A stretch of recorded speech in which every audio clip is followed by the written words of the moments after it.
Scientifiquement parlant, les ténèbres n'existent pas. C'est seulement l'absence de la lumière.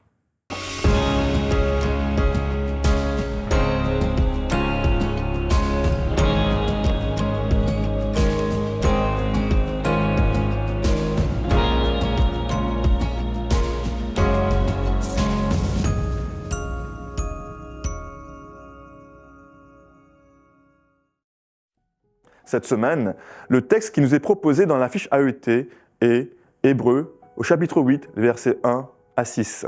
S'il y a bien un lieu où il devrait toujours avoir de la lumière, c'est le sanctuaire. En effet, le sanctuaire terrestre, ombre et copie du céleste, devait, de par le chandelier à 7 branches et la Shekinah, être un lieu lumineux. Notre passage contraste d'ailleurs le sanctuaire céleste au terrestre. En tout et pour tout, l'auteur de l'épître affirme la nette supériorité du céleste au terrestre.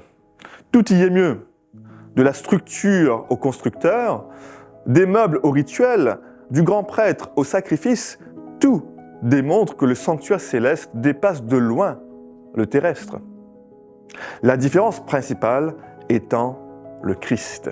Le texte nous donne 4 détails importants sur le Christ du sanctuaire. Le premier est dans l'expression « tel souverain sacrificateur » qui relie cette section à la fin du chapitre 7, décrivant le Fils comme celui qui est parfait pour l'éternité. Le second est le fait que ce sacrificateur soit assis à la droite du trône. Le troisième est qu'il est aussi décrit comme ministre du temple ou serviteur sacré de la maison de Dieu. Et le dernier point important est qu'il est le médiateur d'une meilleure alliance.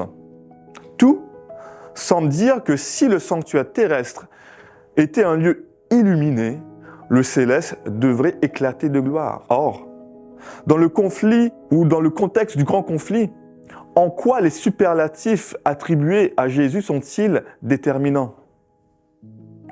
Comment comprendre ces 4 détails donnés sur le Christ et en quoi impactent-ils sur l'issue du grand conflit?